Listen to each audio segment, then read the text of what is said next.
নমস্কার বন্ধুরা, নবদিগন্ত চ্যানেলের পক্ষ থেকে আপনাদের সকলকে জানাই স্বাগতম। তো বন্ধুরা, আজকে সকালে সকলকে গুড মর্নিং জানিয়ে আমি আবারও আজকে আমার নতুন ভিডিও শুরু করতে চলেছি নবদিগন্ত চ্যানেলের মাধ্যমে। তো আপনাদেরকে আজকে আমি যে আপডেটটি দিতে চলেছি, আপনারা সকলেই জানেন যে গতকালকে রাত্রে কিন্তু প্রাথমিক শিক্ষা পর্ষদ প্রাইমারির যে ৯,৫৩৩ জনের যে প্যানেল তৈরি করে রেখেছিল, সেই প্যানেল কিন্তু তারা ওয়েবসাইটে পাবলিশড করেছে এবং সেই মোতাবেক আমি আপনাদের আগেই কিন্তু বলেছিলাম সুপ্রিম কোর্টে যে এফিডেভিট তারা দিয়েছে সেখানে কিন্তু ২১০৮ জনকে তারা চাকরি দেয়নি। তো এই ২১০৮ জন প্রার্থী যারা আনঅ্যাবজর্বড হয়ে রয়েছেন, যেটা এক কথায় নট ইনক্লুডেড কথাটাই কিন্তু এখন আনঅ্যাবজর্বড, যিনি পর্ষদ সভাপতি নতুন কথা প্রচলন করেছেন। তো এই ২১০৮ জনের ভবিষ্যৎ কী হবে, তো এই ভিডিওর মাধ্যমে আমি ২১০৮ জন চাকরি পাবে কি না বা তাদের ভবিষ্যৎ কী হবে আমি ব্যাখ্যা সহ বিস্তারিত আলোচনা করব।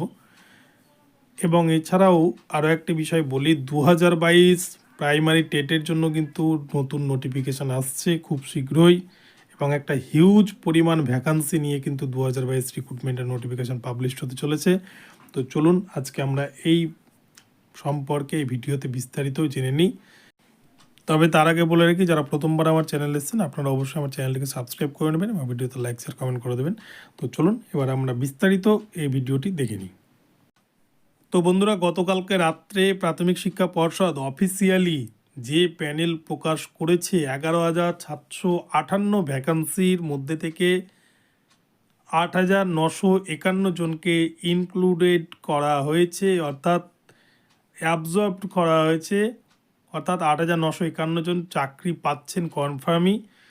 তার সাথে কিন্তু ৫৮২ জন ক্যান্ডিডেটকে রাখা হয়েছে 5%-এর যে ওয়েটিং লিস্ট, সেই ওয়েটিং লিস্টে কিন্তু ৫৮২ জনকে রাখা হয়েছে।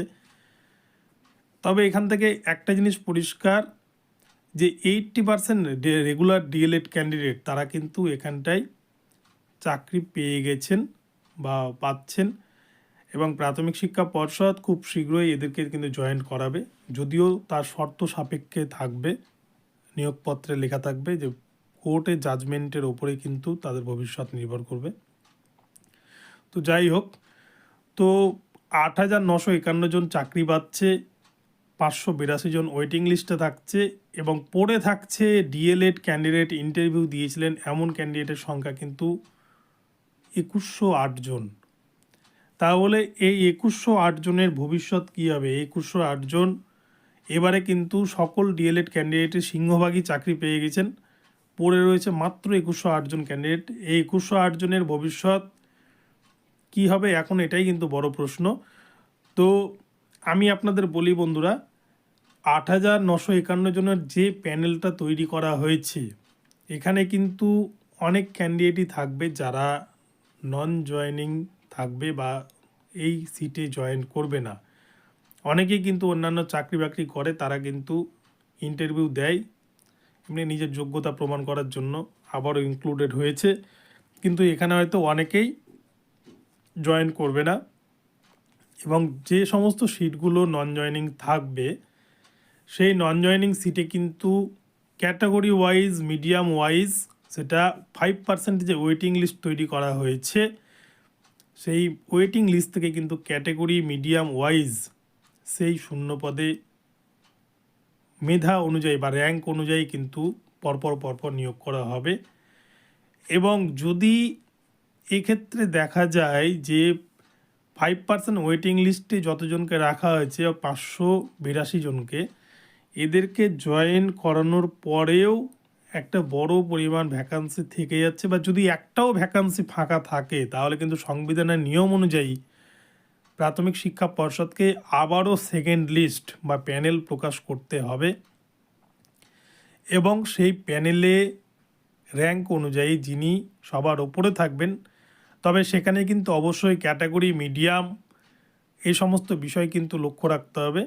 কেননা যে ক্যাটাগরিতে শূন্যপদ তৈরি হবে, ধরুন যদি পিএইচ ক্যাটাগরিতে একটা শূন্যপদ ফাঁকা থেকে যায় এবং সেটা যদি বাংলা মিডিয়ামের হয় তাহলে পিএইচ ক্যাটাগরির বাংলা মিডিয়ামে যদি কোনো ক্যান্ডিডেটের চাকরি না হয়ে থাকে তাহলে সেই লিস্ট অনুযায়ী কিন্তু পরবর্তীতে যে প্যানেল দিবে প্রাথমিক শিক্ষা পর্ষদ, সেখানে যতজন পিএইচের বাংলা মিডিয়ামের ক্যান্ডিডেট থাকবে তাদের মধ্যে থেকে কিন্তু যে র্যাঙ্কে ওপরে থাকবে সবার, সে কিন্তু পরবর্তী সিটটা পেয়ে যাবে। অর্থাৎ যে একটা সিট নন জয়েনিং থাকবে সেই সিটটা কিন্তু সেই ক্যান্ডিডেটটাই পেয়ে যাবে।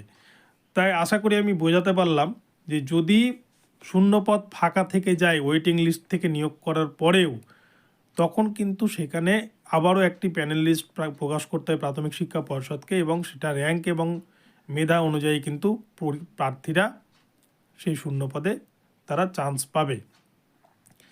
এবং এছাড়াও পর্ষদের হাতে রয়েছে কিন্তু 2842টা সিট, যেটা তারা 2022 ডিএলএড যে সমস্ত ক্যান্ডিডেটরা মামলা করেছিল তাদের জন্য এখানে রেখেছে।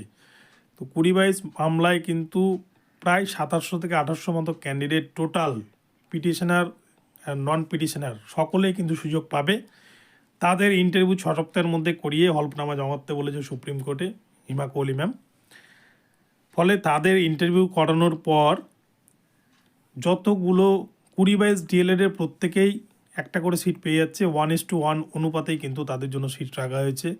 এবং তাদের সিট ভ্যাকান্সি পূরণ করার পর যেগুলো সিট ফাঁকা থাকবে সেই সিট কিন্তু কনভার্ট হয়ে যাবে এইখানে, অর্থাৎ মেন যে প্যানেল সেই প্যানেলের সাথে কিন্তু কনভার্ট হয়ে যাবে। এবং প্রাথমিক শিক্ষা পর্ষদকে কিন্তু তখন আবারও সেকেন্ড প্যানেল প্রকাশ করতে হবে যদি ভ্যাকান্সি থেকে যায়। আর যদি নন জয়নিং সিট না থাকে বা 5% ওয়েটিং লিস্টের কেউ যদি চাকরি না পায়, তাহলে কিন্তু তারা সেই পরবর্তী যে ভ্যাকান্সি অর্থাৎ 1842-এর মধ্যে থেকে যে ভ্যাকান্সিটা বাঁচবে সেখান থেকে তারা কিন্তু এই চাকরিটা পাবেন। তাই 2108 জনের আমি বলবো এখনই ভেঙে পড়ার মতো কিছু হয়নি। পর্ষদের হাতে কিন্তু অনেক ভ্যাকান্সি রয়েছে এবং এই ভ্যাকান্সি অনুযায়ী কিন্তু সকলেরই চাকরি পর্ষদ চাইলেই দিয়ে দিতে পারে। তো আপনারা কিছুদিন অপেক্ষা করুন, এই ফার্স্ট লিস্টে যারা রয়েছে তারা চাকরিটা পেয়ে যাক, বা তারা জয়েনিং করার পর কাউন্সেলিং হয়ে যাওয়ার পর দেখবেন যে কতগুলো সিট ফাঁকা থাকে। নিশ্চয়ই হয়তো এবার অনলাইন কাউন্সেলিং হওয়ার সম্ভাবনা রয়েছে, যেহেতু পর্ষদ সভাপতি এবার একটু প্যানেলটাকে মেনটেন করেই তৈরি করেছেন। তো যাই হোক, তো আপনারা একটু ওয়েট করুন, দেখুন কি হয়। কটা দিন পরেই কিন্তু সমস্ত কিছু ক্লিয়ার হয়ে যাবে এবং তারপরে হয়তো সেকেন্ড প্যানেল আবারও আসতে চলেছে। এবং এছাড়াও যে বিষয়টি নিয়ে আলোচনা করছিলাম, 2022 রিক্রুটমেন্টের পরে কিন্তু 2023-এর যে রিক্রুটমেন্ট প্রসেস সেটা কিন্তু আগামী 22শে মার্চ এই মামলাটি আবার সুপ্রিম কোর্টে উঠবে ঘোষণা এবং করেছিলেন সেদিন যে জাজমেন্ট হবে তার উপরেই কিন্তু এই পুরো প্যানেলের ভবিষ্যৎ নির্ভর করবে। এমনটাই কিন্তু এই অর্ডার কপিতে পুরোপুরি লেখা রয়েছে। হিউজ পরিমাণ আপনারা নিচে সিগনেচার দেখতে পাচ্ছেন, কোর্ট মাস্টার পূজা শর্মা এবং কোর্ট মাস্টার নথ কিশোর। তো এই হলো সম্পূর্ণ অর্ডার কপির বিস্তারিত পেজ। এই 50,000 ভ্যাকান্সিতে নোটিফিকেশান আসবে বলে আমার মনে হয় না ব্যক্তিগতভাবে, কিন্তু যাই হোক, তবে না হলেও তো কম করে 12,000 ভ্যাকান্সি থাকছেই পরবর্তী রিক্রুটমেন্ট প্রক্রিয়ায়। তো সেই নোটিফিকেশান আসলেই বোঝা যাবে কত ভ্যাকান্সি দিচ্ছে প্রাথমিক শিক্ষা পর্ষদ। তো বন্ধুরা, এখন এই পর্যন্তই রইল আপডেট। তো ভিডিওটি ভালো লাগলে আপনারা অবশ্যই চ্যানেলটিকে সাবস্ক্রাইব করে ভিডিওতে লাইক শেয়ার কমেন্ট করে দেবেন এবং প্রতিনিয়ত যারা আপডেট পেতে অবশ্যই কিন্তু চ্যানেলটিকে ফলো করবেন। পরবর্তীতে আবারও নতুন আপডেট নিয়ে আসছি। ধন্যবাদ।